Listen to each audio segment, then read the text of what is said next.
Hello and welcome to some more Star Citizen. We've got a new PTU patch for 3.17.2 I want to talk about. There are new subscriber items and a dev response as well. Star Citizen now for 3.17.2G came out on the PTU. It is still first wave PTU at this point. The patch had some additions and changes. They removed some debris, causing players to crash and explode on the Snake Pit racetrack.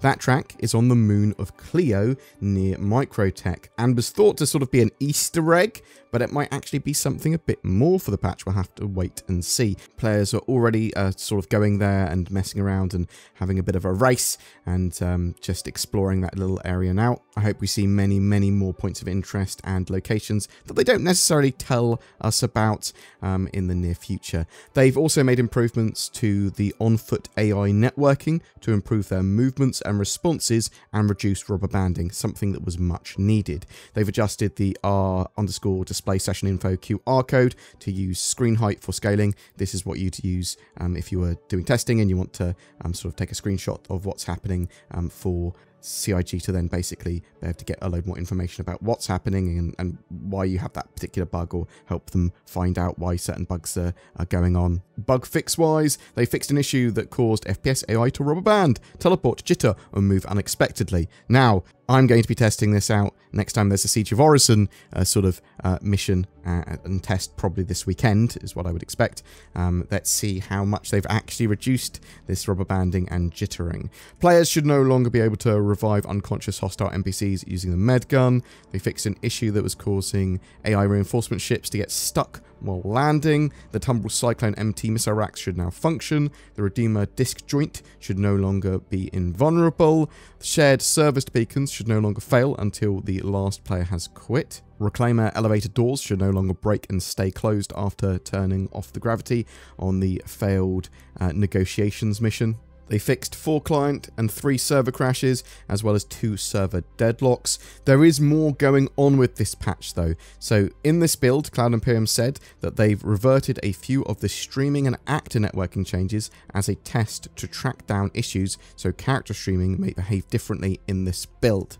So bear that in mind. They are obviously running the PTU in first wave for stress testing and testing different bug fixes and see if they hold, and collecting data so they can get more of these fixes in.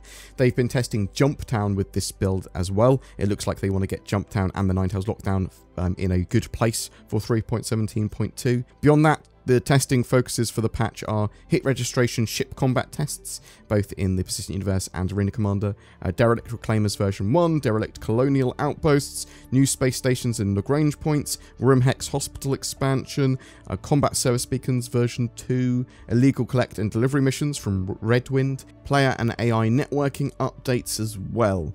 There was a Spectrum thread. Kill markers are a bit of a liability in Jumptown.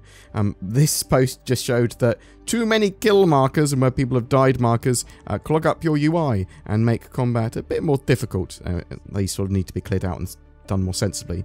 K Winter from CIG responded, "Oof, yes, that's a bit full on." The good news is that a fix for this should have gone into 3.17.2 already, but please continue to report if it's still happening in the PTU.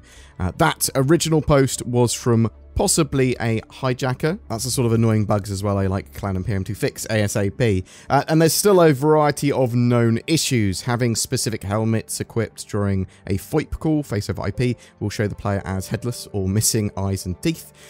Combat service beacons do not fill in the initiator name.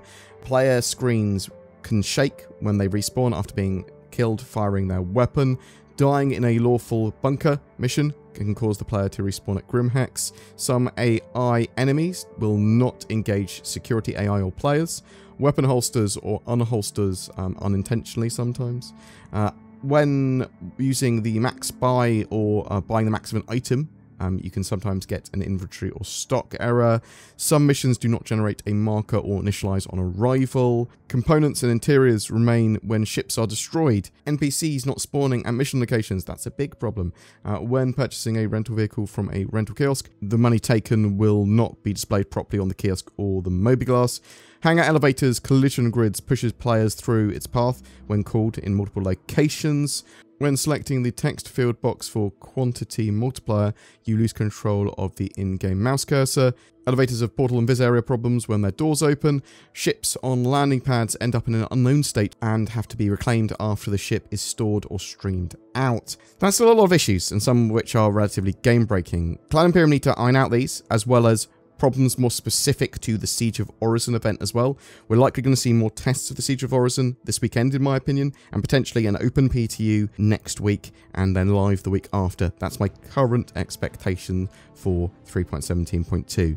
Cloud Imperium have also announced the July 2022 subscribe promotions. They said, as we enter the real-world summer months, the verse is heating up too, thanks to Crusader and its mighty Ares Starfighter series. Available to fly throughout July, both the laser-equipped Ion and Gatling-outfitted Inferno are ready and willing to tackle the biggest foes across Stanton. So, the Ares, both variants of it, are the ships for subscribers to fly for free, effectively, or they get on their accounts throughout July. But you'll never be alone, even in these single-seaters, because the July Flare is an adorable Sakura fun bobblehead that will help brighten up the cockpit of any ship. Well, I say any ship that has an appropriate hardpoint for a bobblehead.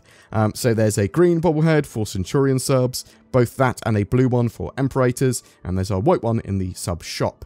Subscribe before the 12th of July to get those bobbly boys. Now, it's going to be interesting what ships are going to be able to have flare item slots. Is it going to sort of be every ship, or is it going to be most ships, or is it going to be different ships have them in totally different places? That would actually be my expectation. We'll have to sort of wait and see. Items like these will be available to players to find in-game as well, sort of like in rare loot boxes and on bodies sometimes. But there is a 3-month exclusivity window for new sort of sub-items and that sort of stuff. So you won't see these in any loot boxes or on bodies for about 3 months, but then you will, potentially. Boom, that's it for today's new updates. We have a load of news and dev info coming later today as well, with the monthly reports for both the Persistent Universe and Squadron 42, the roadmap update, and a patch watch post. So busy, busy, busy. We will delve into all of those in due course. We're likely to see some more PTU patches, and as I said, probably testing of the Siege of Orison, potentially other events this weekend as well. But what do you think? Have you been playing in 3.17.2G, the latest PTU? Are there any improvements that you've noticed, or any other terrifying bugs that have now turned up? Are you waiting for the wider PTU or a live build? Are you excited for the Siege of Orison event? And remember, there is a free fly event that starts tomorrow. So from the 7th of July, you will be able to try Star Citizen for free. And it's the start of Foundation Festival, and might have a little mini ship sale, probably like starter ships and that sort of stuff. So check it out. It should be pretty cool. And yeah, try Star Citizen for free. Have you got friends that you want to get into the game? Will it be the first time you've tried Star Citizen? What are your thoughts? I'd love to hear from you in the comments below. Greetings, citizen. I am NordVPN Man, bringing the justice of cybersecurity to the world. I protect you from ads, trackers, and malware. I punched a guy so hard once with security features that I knocked him back in time. He was able to use the knowledge of the future to become incredibly rich and wealthy. He bought like 10 subscriptions to nordvpn.com/BoredGamer after that. Really smart guy. Another time, I prevented a hacker from snooping at your IP address by taking off his hands. You can't hack with no hands. Probably.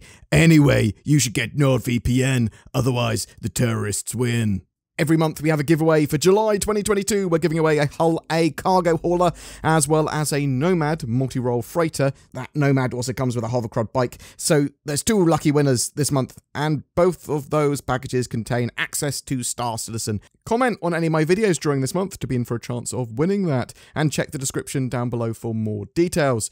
Please consider becoming a Patreon or channel member with the join button under my videos. This nets you a variety of exclusive extras, badges, influence on the channel, and content and special videos, as well as helping us produce daily content. Thank you very much for watching. Please take care, and I'll see you in the verse.